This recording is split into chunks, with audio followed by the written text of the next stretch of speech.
Okay. All right, so the first question is how and when did you get drafted into the war? I was working right after high school, I worked for Pan American Airlines, and I went to college at night in NYU. And I did that for about 2 years, and I got drafted into the Army. And that was in 1951. 1951, I was inducted. I was 21 years old when I got inducted into the Army. Okay. Second question, how did you get there? How did I get there? How did you get there? Like on an airplane or Oh, well, where? first place, when I first got into service, we went to basic training in Fort Sill, Oklahoma. It was for 16 weeks, and then we got a furlough around Christmas. Congress passed a special act so we could come home for Christmas because we were going to probably get sent overseas. And so we got sent overseas. I think it was about April. I was in Fort Sill, Oklahoma, taking training. Finished my training there. This is training for artillery survey training. I was in the 1st Field Artillery Observation Battalion. And after finishing training, they sent us to Seattle to be shipped overseas. And they sent us from Seattle to Yokohama, Japan, and they put me 5 days there. We got a new rifle, which we took out of the box and cleaned. The cosmoline was all over it. We cleaned it down. I think we had 5 shots, and they sent us off to Korea. Wow. Okay. What were you assigned to do over there? So I was over there. I was assigned to survey work. We were in they called it the 1st Field Artillery Observation Battalion. And then each battalion had about 4 groups in it. One group was communications, and one for survey, and one for communications, and the other one miscellaneous. But then in each of those groups, we were responsible to lay out microphones on the front lines to pick up incoming shells, try to locate enemy positions. Then we had the survey work, which is what I did. Sometimes I ran it. Part of the survey work was using a transit, and then whoever used the transit would give the information to another guy who would do the calculations, and a third man. 3 men used to work on a survey team. Okay. Wait. And why don't you show us that? Now, during the survey work, There's a picture. we would, during 12 hours, when we weren't doing survey, we'd come back about maybe a mile or 2 miles off the front lines where our outfit was located.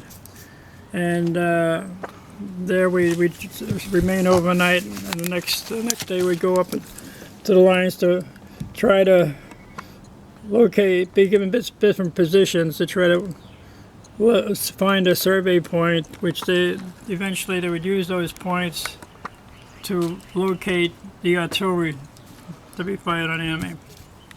Okay. Were you ever near the front lines of the war? I was always immediately support, which we did. We had to put the artillery in, and so you had to be close enough to the front lines to give them reference points, So, and actually, we were assigned, our outfit was assigned to support, we were an American Army, but we supported the Republic of Korea Army. We actually assigned to them, we actually put in reference points for their artillery positions. And so our work was with them all the time, most of the times over there. Okay. Did you ever meet General MacArthur? Yeah. No, normal soldiers. Never met I never seen a general when I was close to the front.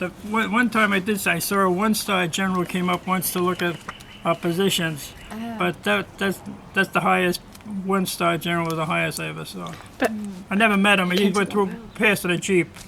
but didn't he come to Long Island? What do you mean? Didn't MacArthur come to Long Island at one point and you got No, that's when he close came to him home. then? Okay, just explain. That's the closest you got to him. Well, in terms of MacArthur, MacArthur was a very great general, one of the best, probably the best general we had in our history. And he actually turned. We were losing in Korea. We had us pushed down to almost out to the sea, and MacArthur decided to make a landing further up the coast and try to get behind the main force of the North Korean army. And he actually cut their army almost in half, and that was the turning point of the war. And then after that, we drove them all the way up the Manchurian border. We actually won the war till China came in. Oh, wow. China came in, and then we pushed us back to the 38th parallel. Now, the 38th parallel, if you don't know, is the dividing point between North and South Korea. Yeah, okay. So, was it exciting crossing the 38th parallel? 38th parallel was nothing. I mean, you're just moving, you're just pushing it far forward. Lines don't mean anything. You keep fighting till the fighting stops. You know, it's just a line on a map. Doesn't mean anything. Okay. What did you eat? No, we didn't do too bad as far as eating. Except we were outfield. We were out doing the survey work. We had sea rations.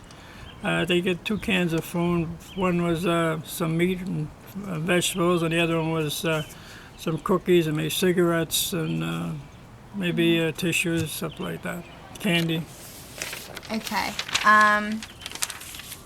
Were any of your brothers in the war? Oh, World War II. I had 4 of my brothers served in the war. You getting pictures? Yeah, of this? there's a. This is my brother Charlie. He was an aircraft carrier. This is Bill Vetter. He was in the Air Corps Engineers. He fought every island going from New Guinea all the way up to Okinawa in Japan. This is for about 3 years of the war, 1941, 1944. He saw the most action. Every island was a big